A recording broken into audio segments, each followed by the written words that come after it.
সর্বস্তরের মালিক এবং শ্রমিক ভাইরা, আসসালামু আলাইকুম ওয়া রাহমাতুল্লাহি ওয়া বারাকাতুহু। আমরা মূল বক্তব্য শুনব আমাদের সম্মানিত প্রধান অতিথির কাছ থেকে। আমি বিনীতভাবে আমি আজকের এই সমাবেশ থেকে জোর দাবি জানাবো, জুলাই আন্দোলনে 12 ফেব্রুয়ারির নির্বাচনে একটি ভোট দেওয়া হয়েছিল হা ভোট, আরেকটি ভোট দেওয়া হয়েছিল জাতীয় সংসদের বিভিন্ন প্রতীকের ভোট। হা ভোটে 70% ভোট পেয়ে এদেশে হা ভোট বিজয়ী হয়েছে, কিন্তু দুঃখজনক ভাবে আজ পর্যন্ত জুলাই সনদ বাস্তবায়নের জন্য যে উদ্যোগ গ্রহণ করা দরকার, বর্তমান সরকার এই উদ্যোগ বাস্তবায়ন, জুলাই সনদ বাস্তবায়ন এখন পর্যন্ত করেন নাই।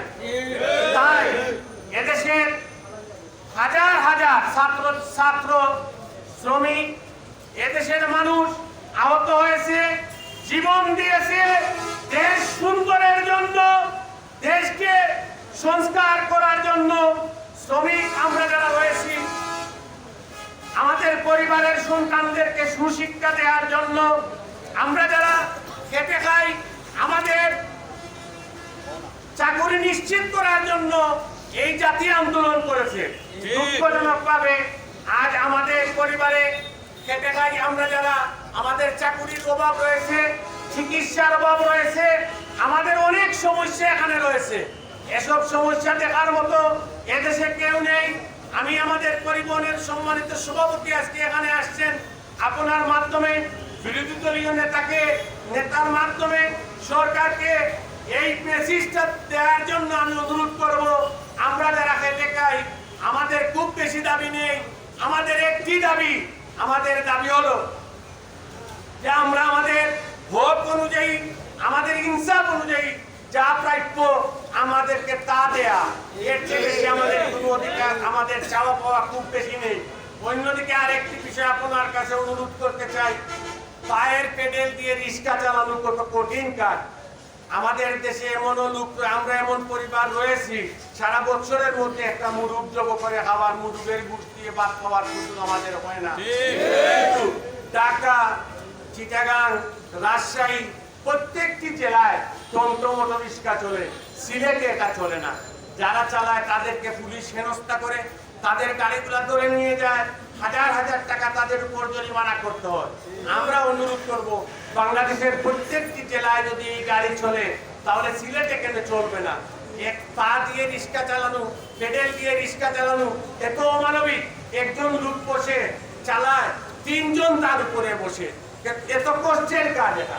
তাই আমি অনুরোধ করব, রোড নির্ধারণ করে দিয়ে তাদেরকে যেভাবে ছোট ছোট পথে গাড়ি চালানোর সুযোগ দেওয়া হয়, এই বিষয়টা বিনীতভাবে অনুরোধ করার জন্য।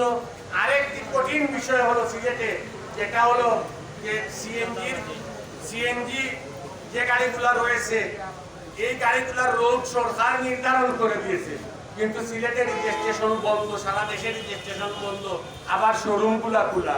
শোরুমে যদি গাড়ি বিক্রি করা হয়, তাহলে রেজিস্ট্রেশন কেন দেওয়া হবে না?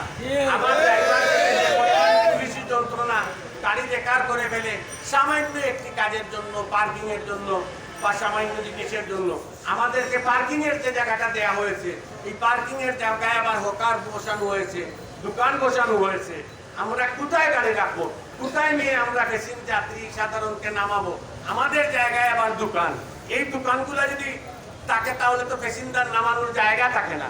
এসব বিষয় সামনে রেখে পরিবহন শ্রমিকরা, এদেশের আমরা বলি চালিকা শক্তি, তাদের মাধ্যমে এদেশে অনেক কিছু হয়, কিন্তু তাদের প্রতি যে অবমূল্যায়ন, এই শ্রমিকদের প্রতি যে অবিচার করা হয়, এই অবিচারের জন্য আমি আপনার মাধ্যমে সরকারের কাছে জোর দাবি জানাবে, সব বিষয় সামনে এনে আমাদের এই বাস্তব বিষয়গুলো সমাধানের অনুরোধ জানিয়ে আমি আমার বক্তব্য শেষ করছি। আসসালামু আলাইকুম ওয়া রাহমাতুল্লাহ।